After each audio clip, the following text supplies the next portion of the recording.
Ertasi bahor bog'ga yangi ko'chatlar ekildi.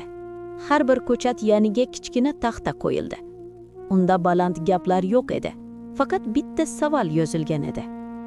Bugun kimga mehr berdingiz? Bu savolni ko'rganlar to'xtab qolardi. Kimdir o'ylab, kimdir jilmayib, kimdir esa indamay yuragini tinglab ketardi. Bir kuni uzoqdan kelgan bir erkak bog' chetida o'tirib qoldi. Ko'zlari charchagan, qo'llari titrardi. U rayhon yaprog'ini uzib hidladi va sekin dedi: "Men ham kechirim so'rashga ulgura olmaganman." Shu payt yoniga bir bola keldi. Qo'lida qog'ozdan yasalgan yurak bor edi. "Amaki, buni oling. Bu yerda shunaqa qilishadi", dedi u sodda ovozda. Erkak yurakchani oldi. Ko'zlariga yosh keldi.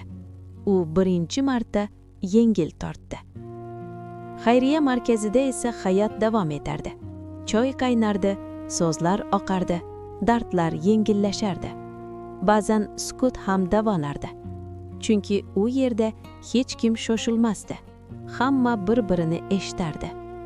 Bir keksa ayol devordagi yozuvga qarab pichanladi.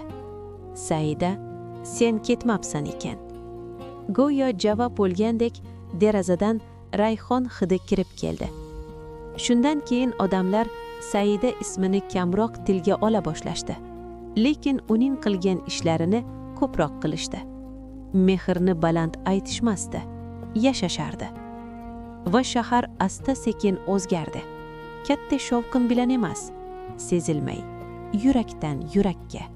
Chunki ba'zi insonlar ketgach ham qoladi. Ism bo'lib emas, xotira bo'lib emas, yo'l bo'lib qoladi. Va bu yo'ldan o'tgan har bir odam bilardi.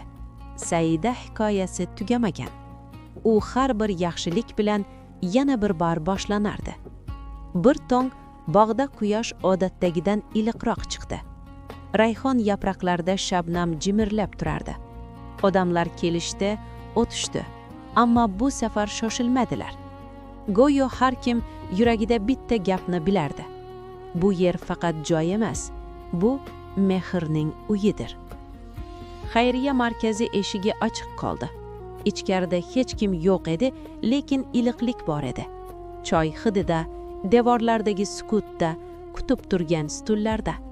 Bir bola onasining qo'lidan tutib sekin dedi: "Ona, men katta bo'lsam shu yerda ishlayman." Onasi jilmaydi. Nima uchun? Chunki bu yerda odamlar yaxshi bo'lib ketadi. Shu payt shamol yana rayhon hidini olib keldi. U endi pichirlamasdi. Keragi ham yo'q edi.